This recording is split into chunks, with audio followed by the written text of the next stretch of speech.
নমস্কার বন্ধুরা, শুক্লা রান্নাঘরে তোমাদের সবাইকে আরও একবার স্বাগত জানিয়ে আমি হাজির হলাম। আজকে তোমাদের সামনে একটা নতুন ইন্টারেস্টিং রেসিপি নিয়ে চলে এসেছি। আমার থাম্বনেল দেখে তোমরা নিশ্চয়ই বুঝতে পেরে গেছো এতক্ষণে। তা আমার আজকে রেসিপি হলো বিনা তেলেই চিকেন। তাই তোমাদের কাছে অনুরোধ রইল পুরোটা দেখা, স্কিপ না করে।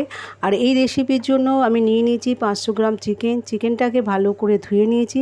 এই চিকেনটাকে আমি 2 ঘন্টার জন্য ম্যারিনেট করে রাখবো। তার জন্য এতে একে একে অ্যাড করলাম। প্রথমে দিয়ে দিলাম আমি স্বাদ মতো নুন, তারপরে দিয়ে দিচ্ছি পরিমাণ মতন হলুদ, এরপর দিয়ে দেবো থেতো করে রাখা 1 চামচের মতন রসুন, আর দিয়ে দেবো 1 চামচের একটু বেশি আদা বাটা, তারপরে দিয়ে দেবো একটা বড় সাইজের পেঁয়াজ আমি বেটে রেখেছিলাম, সেটা দিয়ে দিচ্ছি এর মধ্যে। এরপর আমি এর মধ্যে অ্যাড করব কাশ্মীরি লঙ্কার গুঁড়ো। আমি কাশ্মীরি লঙ্কার গুঁড়োটা 1/2 চামচের মতন দিয়ে দিলাম। তারপর দিয়ে দিচ্ছি টমেটো বাটা। আমি মাঝারি সাইজের টমেটো দুটো বেটে রেখেছিলাম, সেই টমেটো বাটাটাও আমি দিয়ে দিলাম এর মধ্যে। এরপর দেব ফ্যাটানো টক দই। আমি এখানে 500 গ্রাম মাংসের জন্য 100 গ্রাম দই নিয়েছি। এই 100 গ্রাম দইটাকে আমি ফাটিয়ে নিয়েছিলাম, সেই 100 গ্রাম দইটা পুরোটাই দিয়ে দিলাম।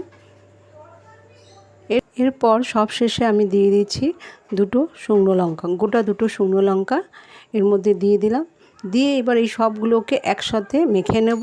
এখানে যেহেতু তেল দিচ্ছি না, সেই জন্য এই সবগুলোকে দিয়ে আমি 2 ঘন্টার জন্য ম্যারিনেট করে রাখবো। তো এইটাকে যত সময় ধরে রাখা যাবে ততই ভালো হবে, আর খুব কম সময় থাকলে অন্তত 1 ঘন্টা এটাকে রাখতেই হবে, তাহলে খুব ভালো হয়। তো আমি 2 ঘন্টার জন্য রেখে দিচ্ছি। সব দিয়ে মেখে নিলাম, মেখে এবার 2 ঘন্টার জন্য আমি এটাকে ঢাকা দিয়ে রেখে দেবো। 2 ঘন্টা পর তোমাদের কাছে আমি ফিরে আসি, তারপর তোমাদের দেখাই।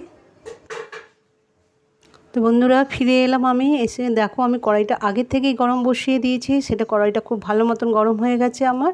তো এর মধ্যে দিয়ে দিলাম আমি একটা তেজপাতা, আর দিয়ে দিচ্ছি গোটা গরম মশলা। এগুলো দিয়ে ভালো করে কড়াইতে নেড়ে নেব, শুকনো কড়াইতে। আর কড়াটা যত গরম হয় ততই ভালো হবে, কারণ গরম হলে তাতে এই শুকনো জিনিসগুলো ভাজতে সুবিধা হবে। তাই আমি ভালো করে একটু ভেজে নিলাম। ভাজা গন্ধ বেরিয়ে আসলে এর মধ্যে আমি দিয়ে দেবো 1 চামচের মতন চিনি। চিনিটা দিয়ে দিলাম, আর দেখো চিনিটা যত পুড়বে তত কালার হবে। তাই চিনিটাকে একটু ভাজা ভাজা করে, চিনিটা লাল হয়ে যাচ্ছে, পুড়ে যাচ্ছে। তো এর মধ্যে আমি দিয়ে দেবো সামান্য একটু জল।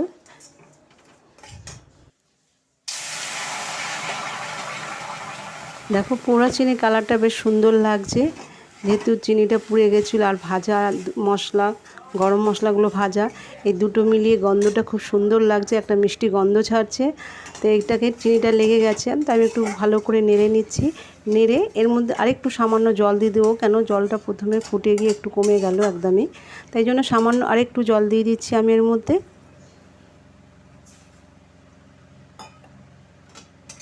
আর এগুলোকে ফোটাবো না, এর মধ্যে আমি এবার দিয়ে দেবো মেখে রাখা মাংসটা, যেটা মেখে রেখেছিলাম 2 ঘন্টা ধরে, সেই মাংসটাকে আমি এবার আস্তে আস্তে এর মধ্যে দিয়ে দিচ্ছি।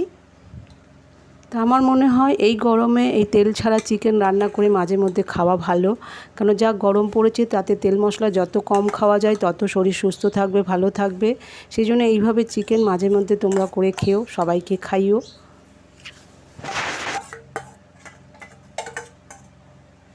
আমি সব মাংসটা ঢেলে দিলাম, দিয়ে এবার ভালো করে কষিয়ে নেব। আমার এখানে মাংসের মধ্যে একটু জলটা বেশি বেরিয়ে গেছে, কেননা পেঁয়াজ বাটা ছিল, নুনও ছিল, তার মধ্যে দইটা আমার জল ঝরানো ছিল না, জল শুদ্ধই আমি দইটা দিয়ে দিয়েছি। তাতে কোনো অসুবিধা হবে না আমার মনে হয়, কেন এইভাবেই আমি কষিয়ে নেব, আর কোনো জল ইউজ করব না।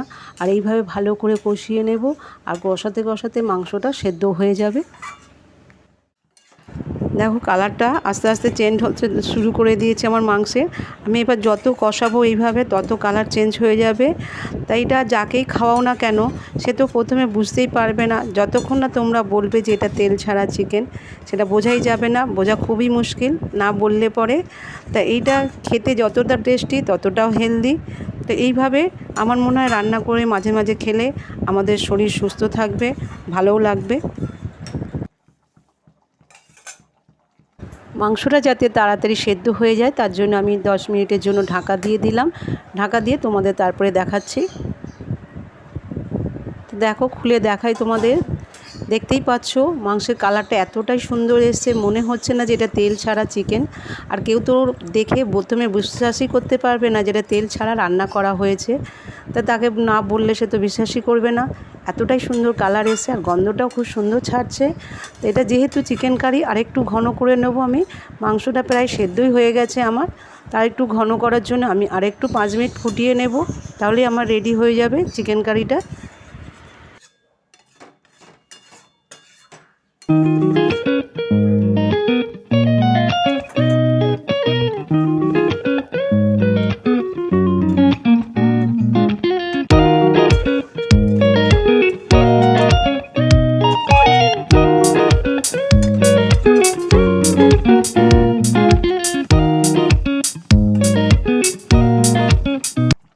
তো চিকেন কারিটা আমার রেডি হয়ে গেছে, আমি ঢাকা দিয়ে দিলাম, নামিয়েও নিচ্ছি এরপর গ্যাসটা অফ করে দিয়ে। তো বন্ধুরা, আশা করছি রেসিপিটা তোমাদের ভালো লাগলো। ভালো লাগলে অবশ্যই একবার বাড়িতে ট্রাই করো, আর খেয়ে ভালো লাগলে একটা লাইক করতে ভুলো না, আর প্রচুর প্রচুর শেয়ার করো সবাইকে। নতুন বন্ধুদের উদ্দেশ্যে বলছি, যারা এখনও চ্যানেলটাকে সাবস্ক্রাইব করোনি প্লিজ চ্যানেলটাকে সাবস্ক্রাইব করে আমার পাশে থেকেও এরকম নতুন নতুন রেসিপি পেতে।